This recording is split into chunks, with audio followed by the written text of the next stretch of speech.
You're listening to the CyberWire Network, powered by N2K.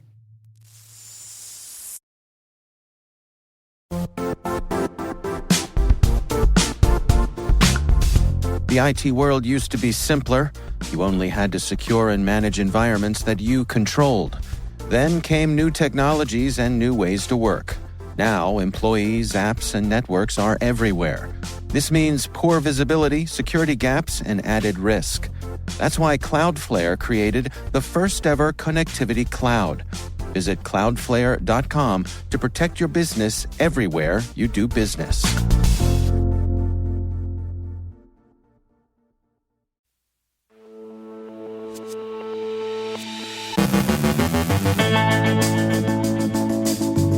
Chinese hackers breach U.S. telecom wiretap systems.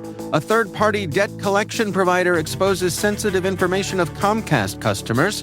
Homeland Security's cybercrime division chronicles their success. Google removes Kaspersky antivirus from the Play Store. Ukrainian hackers take down Russian TV and radio channels. A crypto thief pleads guilty to wire fraud and money laundering. A pig butchering victim gets his money back. On our Industry Voices segment, Jeff Reed, Chief Product Officer at Vectra AI, joins us to talk about how modern attackers don't hack in, they log in. And AI knows the truth is out there.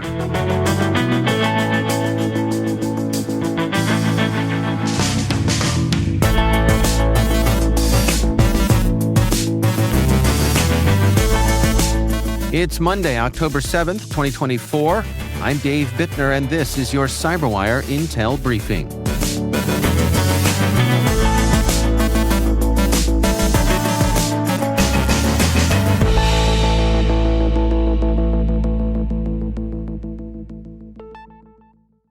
Happy Monday, and thank you for joining us here today. Chinese hackers reportedly breached the networks of major U.S. telecom companies, including Verizon, AT&T, and Lumen Technologies, according to the Wall Street Journal. The hackers access systems used for court-authorized wiretaps, potentially maintaining access for months. They also tapped into other Internet traffic.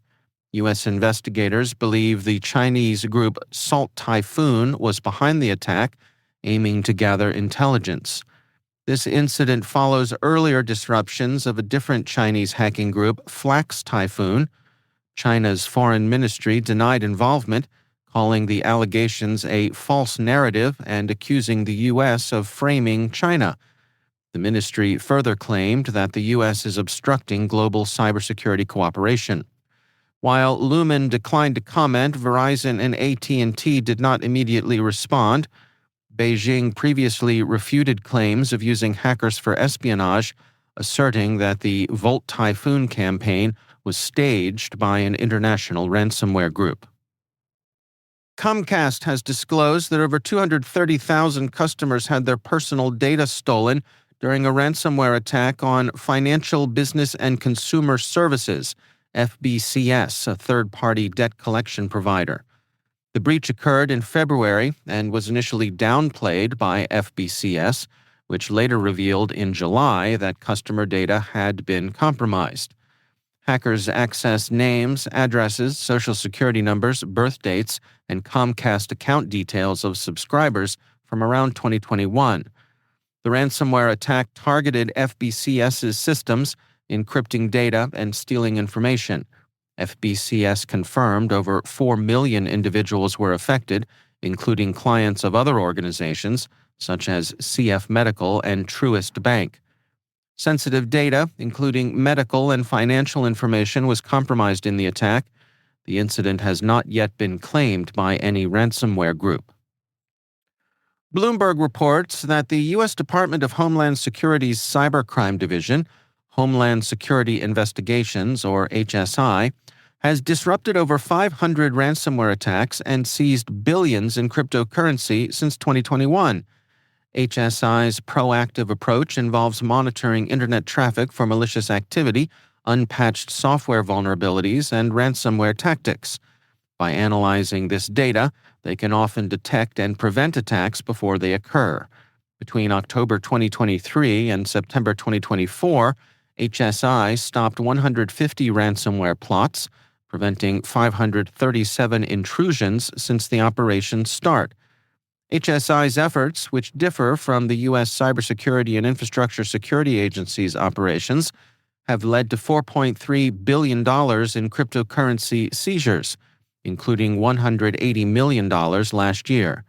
The agency works closely with its 235 field offices to alert potential targets, including U.S. agencies and healthcare organizations, about imminent threats.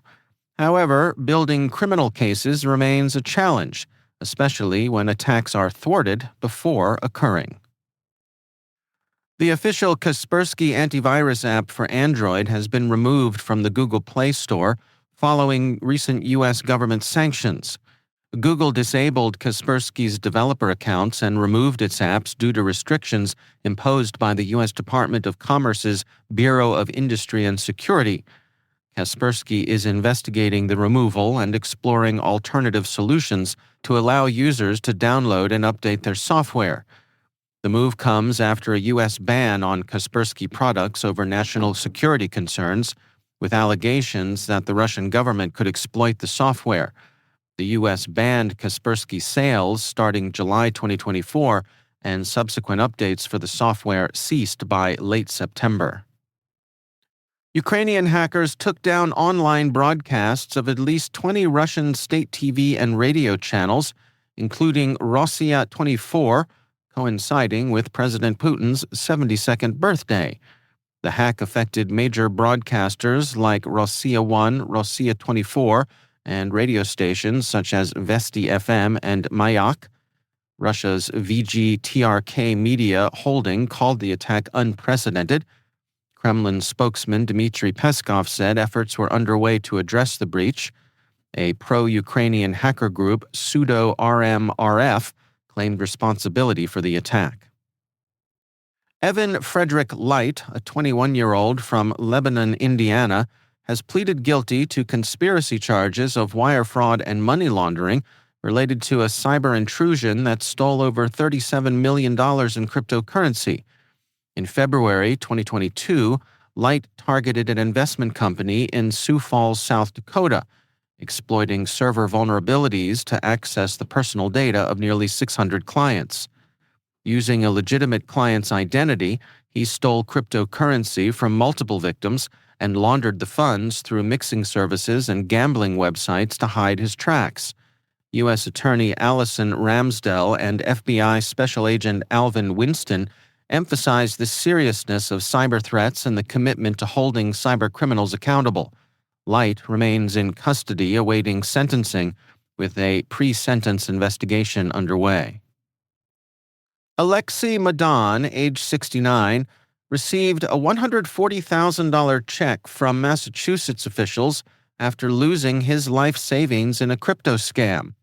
He was among several victims targeted by SpireBit, a fraudulent operation that lured Russian-speaking seniors with fake investment ads on social media, using Elon Musk's image to promote false promises of high returns. SpireBit used stock photos for its executives and fake business addresses. After NPR's investigation exposed the scam, Massachusetts authorities sued SpireBit and froze its assets on Binance, the cryptocurrency trading platform. The state seized $269,000 from SpireBit's crypto wallets, distributing most of it to 4 victims. This case is part of a growing online scam trend known as pig butchering, where scammers build trust before stealing large sums. The FBI reported over $5.6 billion in crypto scams last year. Another victim, Naum Lanzmann, lost $340,000, but has yet to receive restitution.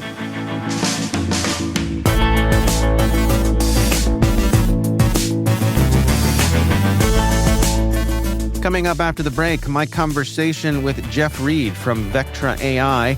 We're talking about how modern attackers don't hack in, they log in. Stay with us.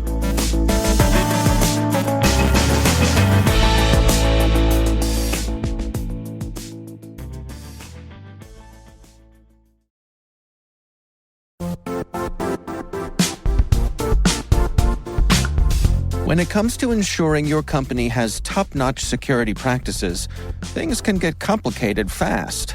Vanta automates compliance for SOC 2, ISO 27001, HIPAA, and more, saving you time and money. With Vanta, you can streamline security reviews by automating questionnaires and demonstrating your security posture with a customer-facing trust center. Over 7,000 global companies like Atlassian, Flow Health, and Quora use Vanta to manage risk and prove security in real time. Our listeners can claim a special offer of $1,000 off Vanta at vanta.com/cyber. That's VANTA.com/cyber for $1,000 off Vanta.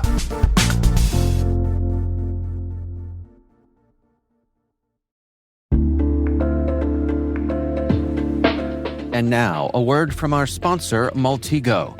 Cyber, physical, fraud, and foreign influence threats are evolving as we speak. Automation alone can't catch them all, making human insights indispensable. The Maltego platform lets your analysts connect and analyze seemingly unrelated data by bringing OSINT, internal logs, threat feeds, and more into one place. Visit www.maltego.com to discover how Maltego supercharges analysts with real-time intelligence to identify and mitigate threats, keeping businesses and the public safe. That's www.maltego.com, your all-in-one platform for OSINT and investigations.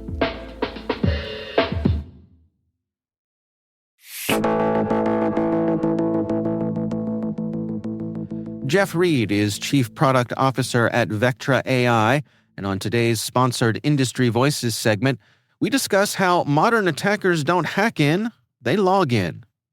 Really over the past decade, an increasing move away from phones or, kind of malicious payloads as the initial intrusion into an organization, and it happening more and more through phishing, through social engineering, et cetera. And I think it really, a lot like groups like Scattered Spider that were in the news a lot, like earlier this year, are particularly known and particularly good at this idea around social engineering as a way to get credentials from individuals and then use that. And so essentially, instead of having to find a vuln or have someone download a piece of malware, they're basically just using legitimate credentials to log in and using that as that kind of initial entry point into an organization. So that's been something we've seen a lot of, and it's been, I'd say, an increasing trend over the time. But there have been some of these groups that are particularly excellent at that form of attack. And what about organizations who put things in place like multi-factor authentication or endpoint detection? I mean, is that a false sense of security, or to what degree does it help? I mean, look, it absolutely helps. Like, you should 100% have multi-factor within your organization. But one of the breaches that we help stop, they had basically gotten into a call center and were able to convince the call center to basically reset and basically bypass MFA in order to have to get some crucial work done. So that's what makes some of these attackers, what they're really known for is the fact they're able to kind of prey on human beings, like natural tendencies to want to be helpful and nice, and use that against them in order to get into an organization. So I think those types of things are absolutely necessary and should be widely used, but they're also insufficient in light of these types of attacks. So what do you recommend then? What additional things should folks have in place here? Yeah, so I think, look, part of this is, I think, an increasing view on how you're looking at identity threat detection and response.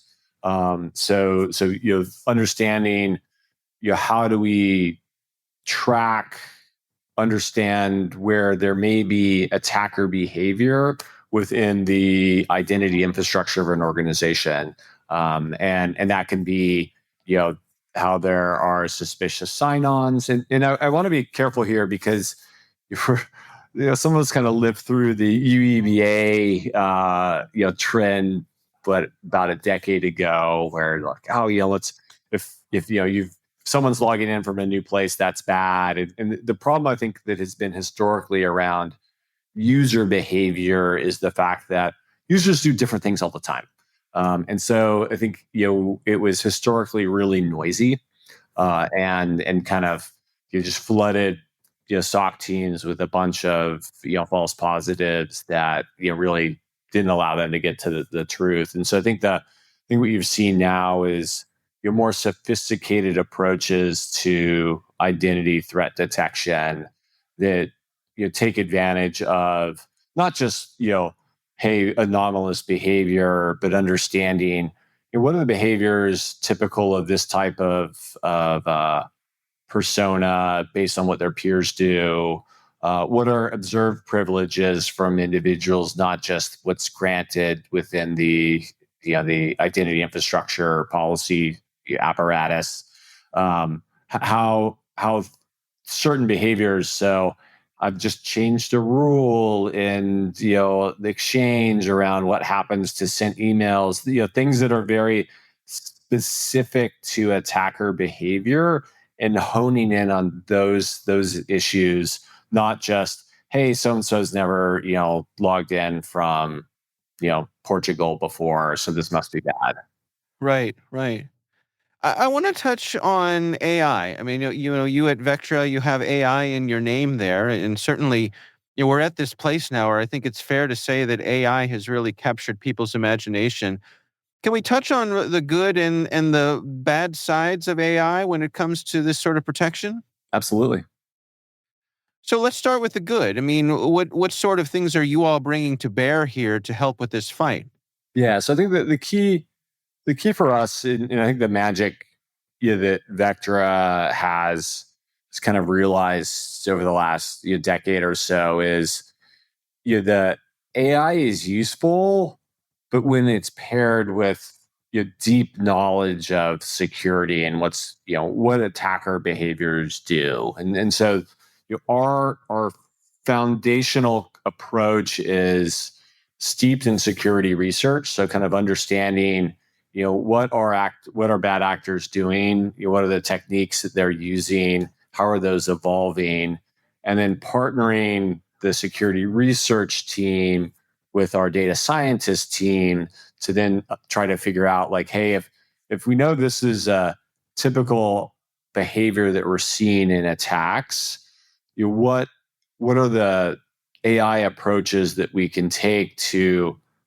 identifying those behaviors in these kind of large complex companies with very low false positive rates and zero false negatives. And so that's our like foundational approach. And what we've learned, I think one of the interesting things is there is no kind of magic one AI technique solves all. It's actually very specific to the type of data, the kind of environmental factors that data lives in order to be able to kind of bring clarity out of all of this signal. And so that's been I think the core thing that we've also realized is we use dozens of techniques to help us get to which one is going to provide the best outcome in terms of delivering clarity for our customers. So that's been really kind of I think the real like aha that we've had. And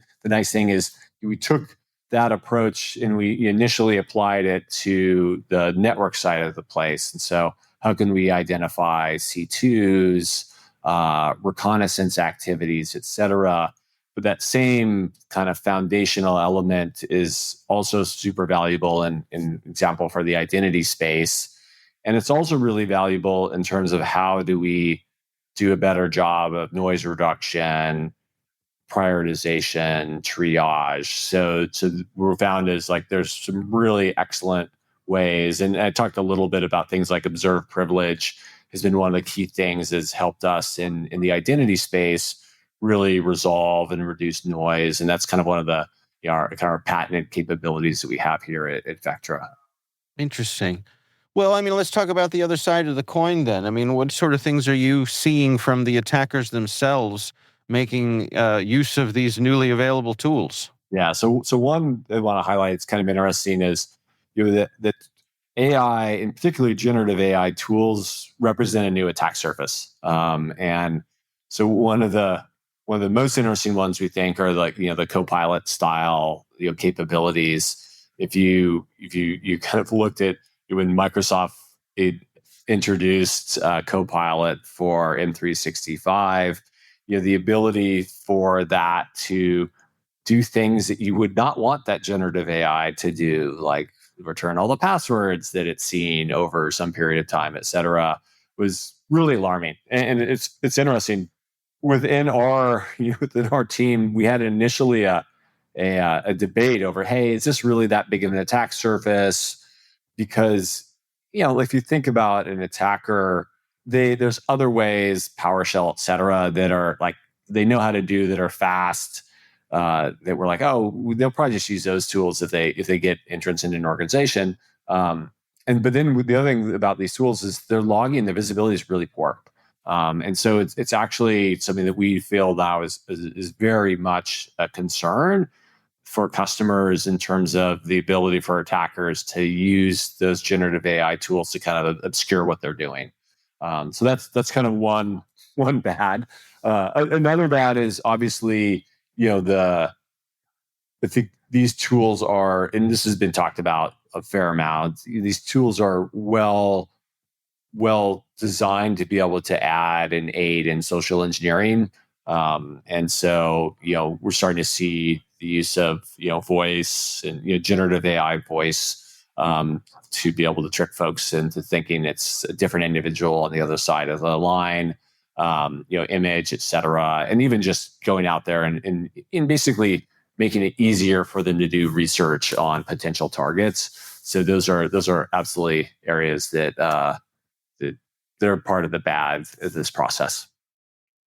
What are your recommendations for folks who are interested in taking this journey? They know they want to up their game here, but they're not sure how to get started, not sure what's involved in the process. What can you share with us there?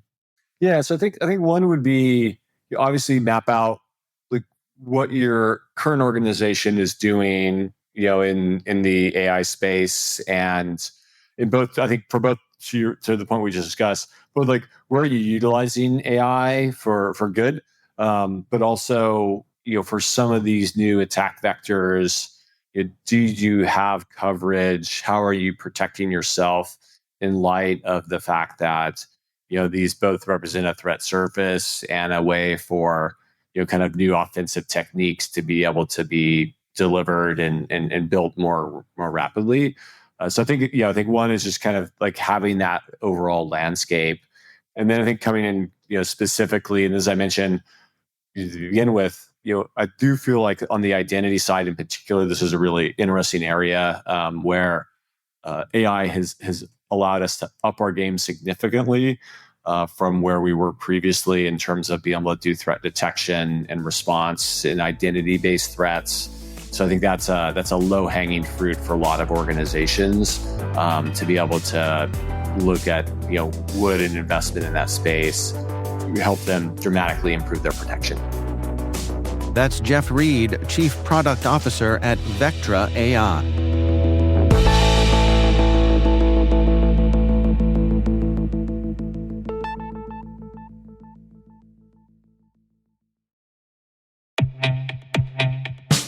Around every entry point and every clever attacker, Vectra sees the attacks others can't. How? Vectra has AI on it. Vectra's AI attack signal intelligence tells security teams where to focus, what matters. It wades through thousands of individual threat events so you don't have to. Attackers infiltrating your network? Vectra has AI on it. Attackers compromising your identities? Vectra has AI on it. Vectra AI, the integrated signal powering your XDR. Visit vectra.ai/showme to learn more. That's VECTRA.ai nck.com/showme to learn more.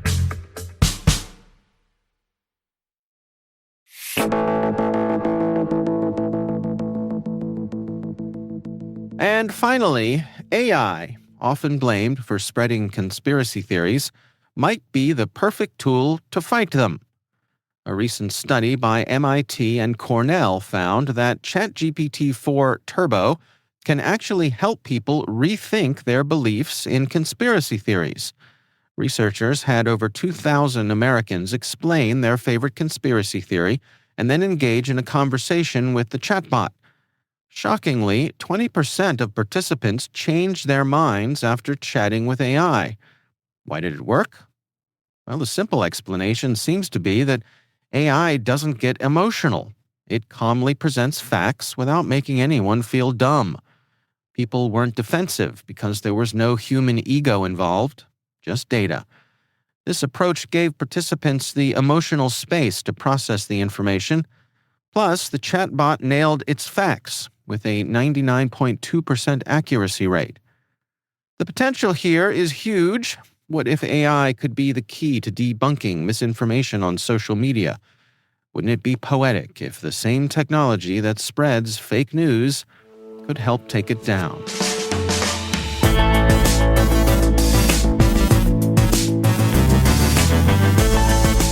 And that's the CyberWire. We have links to all of today's stories in our show notes. We'd love to know what you think of this podcast. Your feedback ensures we deliver the insights that keep you a step ahead in the rapidly changing world of cybersecurity. If you like our show, please share a rating and review in your favorite podcast app. Please also fill out the survey in the show notes or send an email to cyberwire@n2k.com.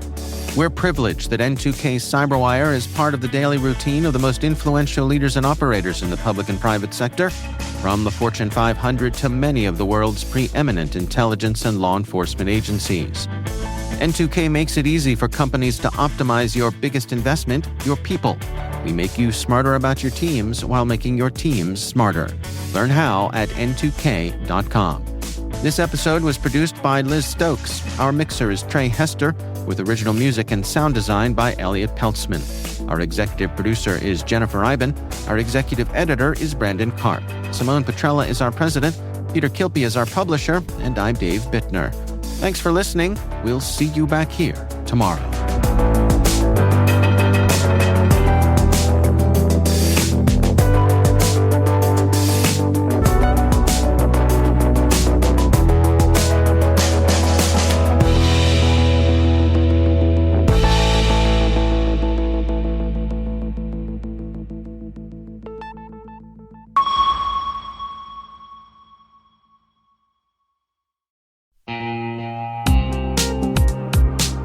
Now a word from our sponsor, the Johns Hopkins University Information Security Institute, currently seeking qualified applicants for its innovative Master of Science in Security Informatics degree program. Study alongside world-class interdisciplinary experts and gain unparalleled educational, research, and professional experience in information security and assurance. Interested U.S. citizens should consider the National Science Foundation's CyberCore Scholarship for Service program, which covers tuition, required fees, university-sponsored health insurance, and a $6,000 annual professional development allowance, as well as providing a $37,000 additional annual stipend. Apply for the scholarship and the spring semester by November 15th. Learn more at cs.jhu.edu/MSSI.